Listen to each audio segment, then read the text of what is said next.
Alright guys, we're back with another waiver wire video so I can help you find the best and most important players to add to your teams. And we have a good list this week, 2 starting pitchers who I'm growing confidence with, a couple post-type hitters, and so much more. But quickly, before we get started, I have to tell you guys, if you're watching, please subscribe to the channel. I have the data right here. Over 60% of you who watch my channel are not subscribed, so please hit that subscribe button. Helps me out a lot. Also, drop the video a like. Let me know what you're thinking in the comments. And special shout out to Prize Picks for sponsoring today's video. And quickly, for anyone new here, this waiver wire segment is a weekly video I do on my channel where I start off with a big list, deep, dense player profiles, about 5 different players who have really caught my eye over the past week. And that's followed by breakout sections that can help you in any type of league you play in. Section for shallow leagues, a section where I'm focused on closers, a section about players to stash, a section for deep leagues, and then lastly, players you can drop. But starting out, the first player on the big list this week is Tatsuya Imai, starting pitcher on the Astros. Red hot lately after a horrible start to his season and his major league career. Over Imai's last 2 starts, he has 21 strikeouts versus only 1 walk.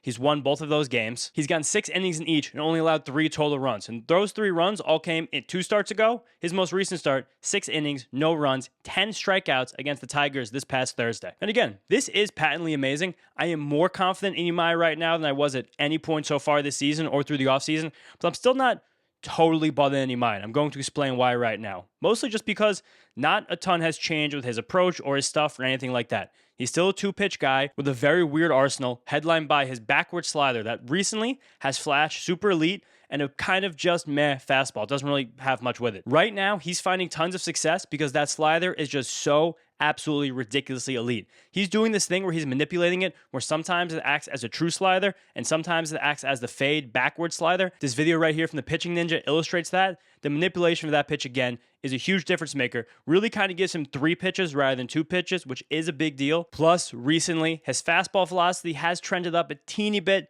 getting over 95 miles per hour, and the life on that pitch has trended up a teeny bit as well. But still, that pitch is not great.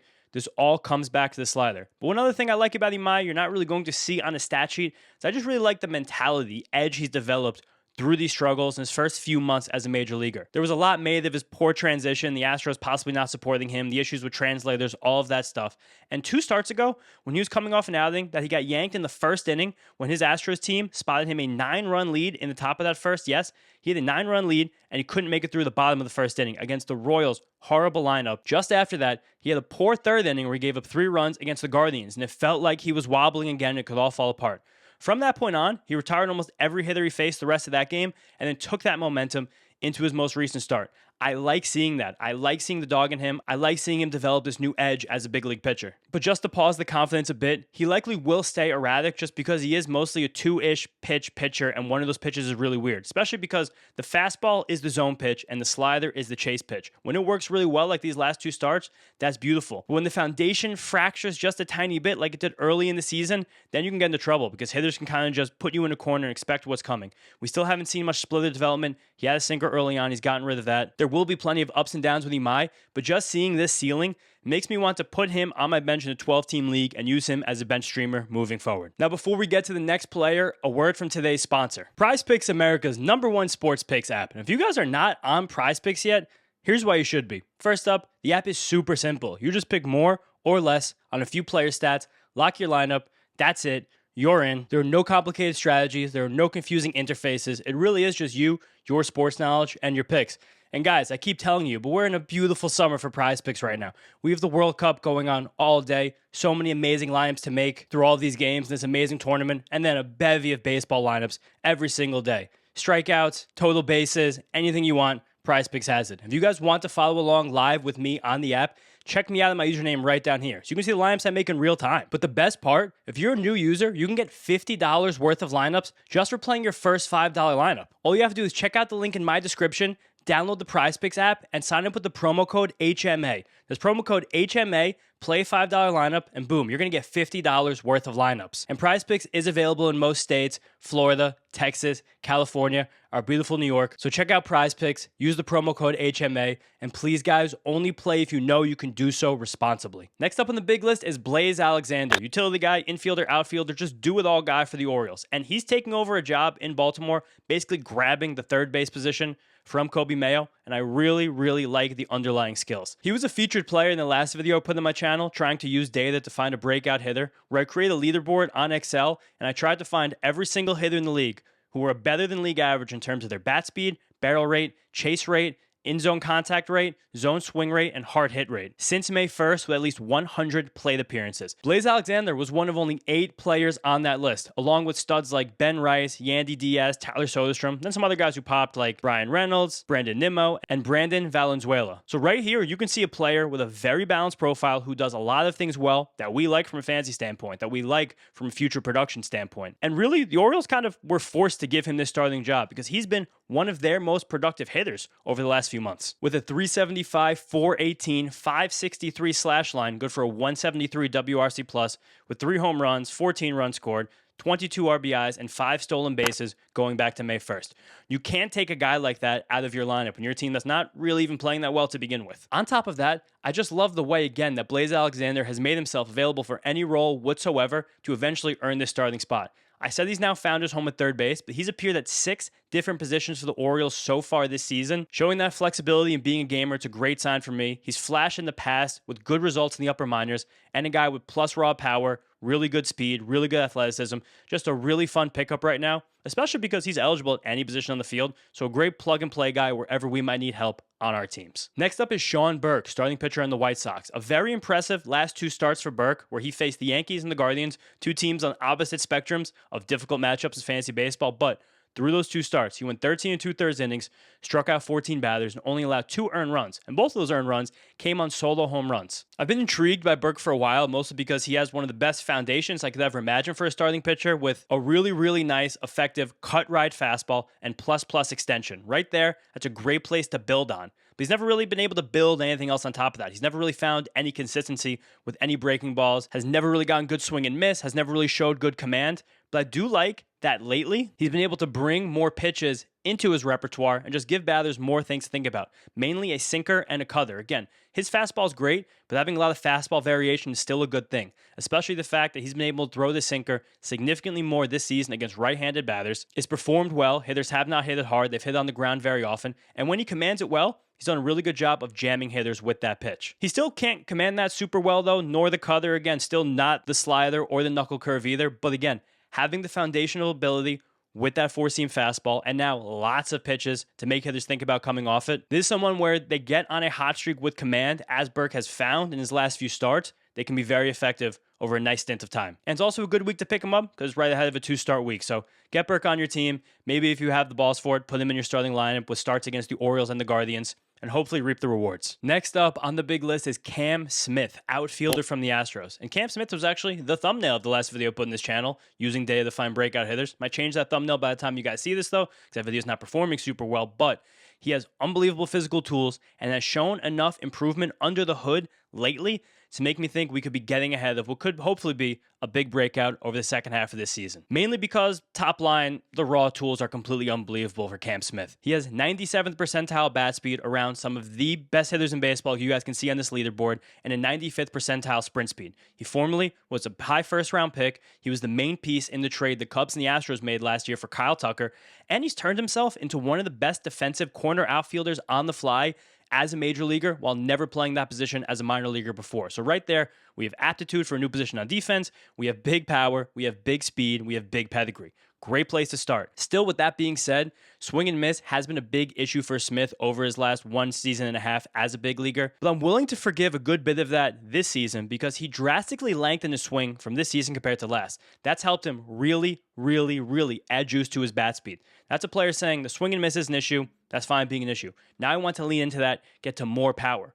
Cool thing about that, though, is that Smith's strikeout rate and swing and miss haven't really gone up much compared to last year. His whiff rate is slightly worse, his strikeout rate slightly better, and his zone contact rate is basically the same. So while he's tried to make a bit of that trade-off to get more power, he hasn't really lost anything. So really now it's about just that raw power actualizing. And I think we're on the precipice of that raw power actualizing because lately he's been swinging and missing even less than he was early in the season. He's lifting the ball with regularity. And finally, it seems like he's consistently able to access pull side power. You guys can see right here from this rolling chart that more recently, Cam Smith's attack angle has been more to the pull side than it's ever been as a big leaguer. That's what he needs. lifting the ball in the air. When he's able to do that and access the Crawford boxes in Houston with his raw power and the speed and everything he's built defensively, we're looking at a potential superstar in the making. And right now, I'm putting him on my bench in 12-team leagues just on the hope that that could happen soon. Now, last up on the big list this week is TJ Rumfeld, first baseman on the Rockies. And apart from Rumfeld being really sneakily productive for the entire season, as you guys can see those great stats above, maintaining an 800 OPS, even when half your games come in Coors Field, is really impressive for a young hitter like this. It's Rockies week again. We have 7 home games for the Rockies this week. So with that, I want to stream Rockies hitters in my lineups where I think I have a weak spot. It's a bit of a cheeky play, but you really should be doing this as much as you possibly can, especially when the Rockies have 7 home games. Don't overlook Rumfeld, who's been really productive all season with his contact-laden approach.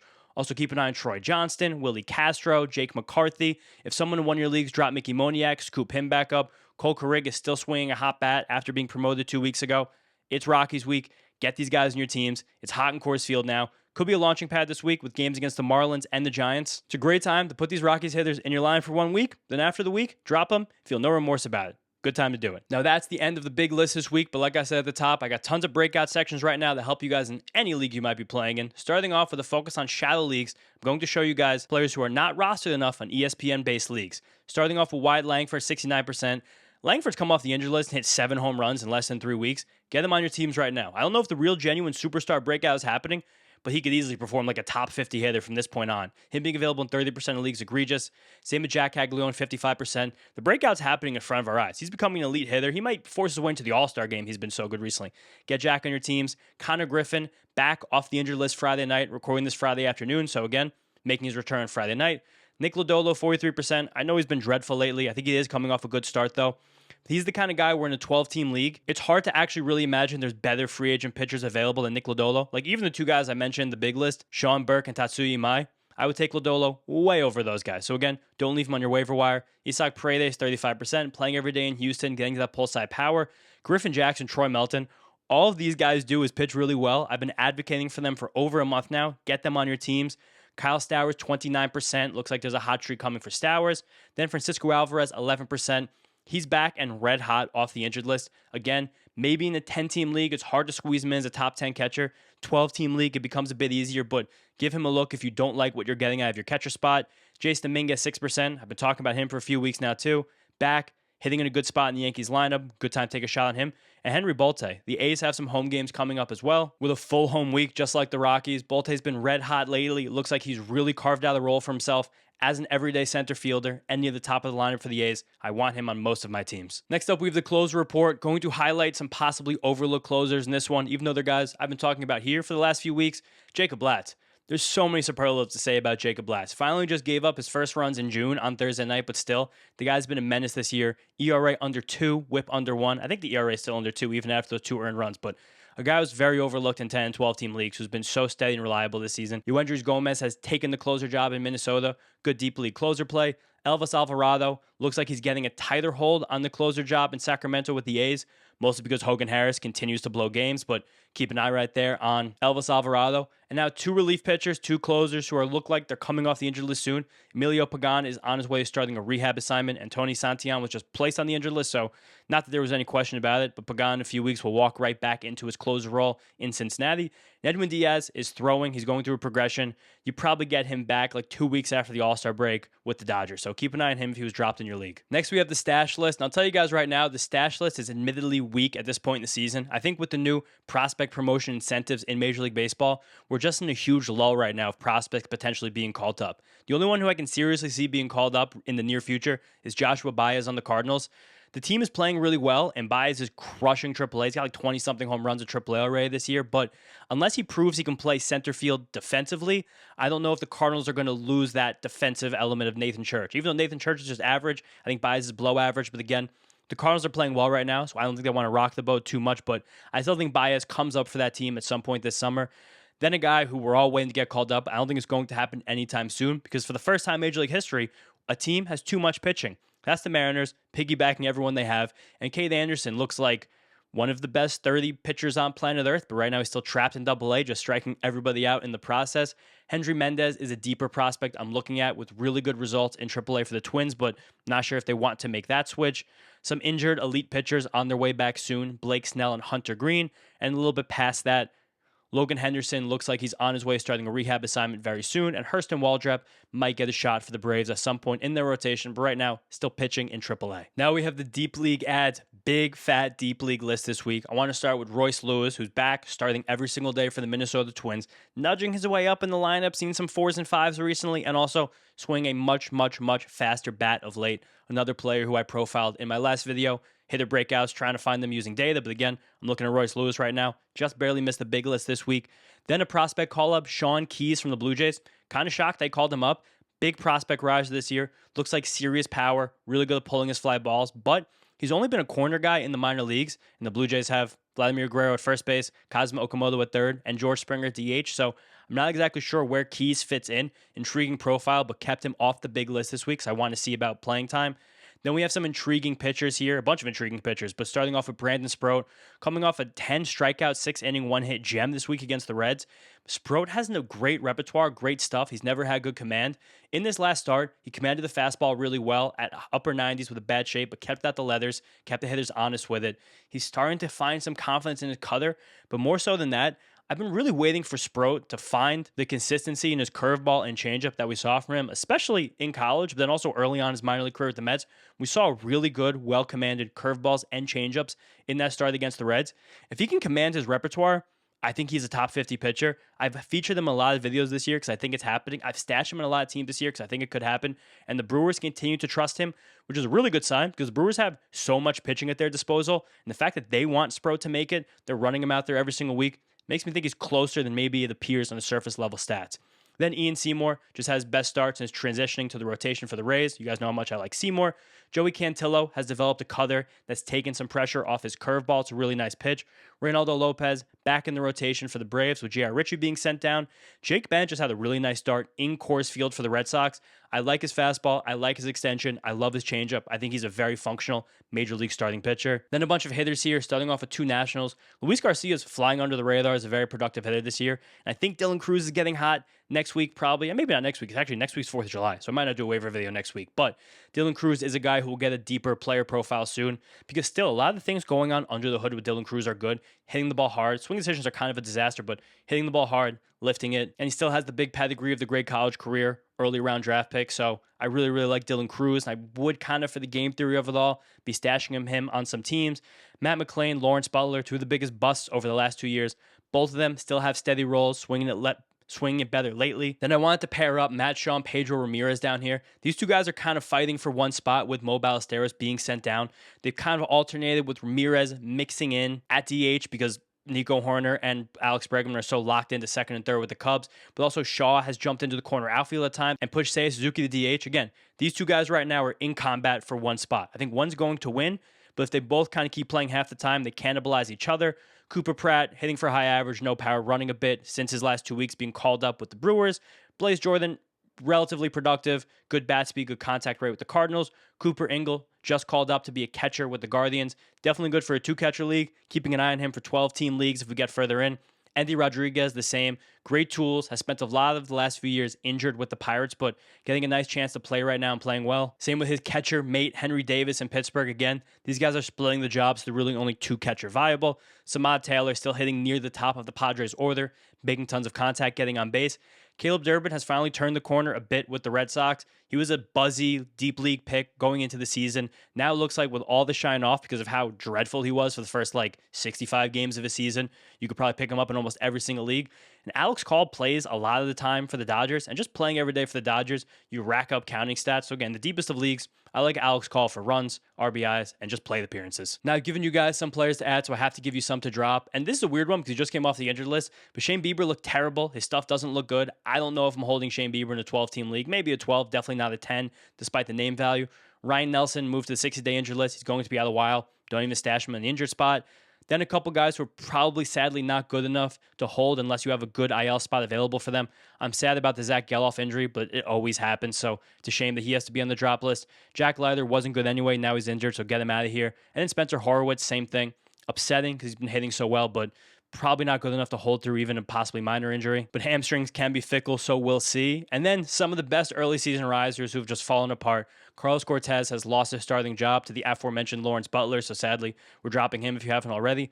Jose Soriano, I was so into the Jose Soriano propaganda. I was so ready for the breakout. And man, this guy has sucked since the beginning of May. Sucked. The fastball that we were excited about, can't command it, gets hit really hard. Still trying to use it as a two-strike pitch like I was excited about early. Now it looks terrible, so I'm dropping him.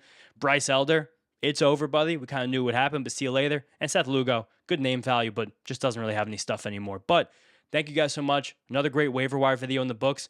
Like I just realized live, next Saturday is 4th of July, so probably skipping that whole weekend for a waiver wire video, but I'll still be here with other content. I'm going to start doing some trade deadline stuff. I kind of want to mix in some prospect stuff because I love talking about that, and you guys have liked that when I've done it on the channel in the past, but thank you guys for all the continued support, and I'll see you next time.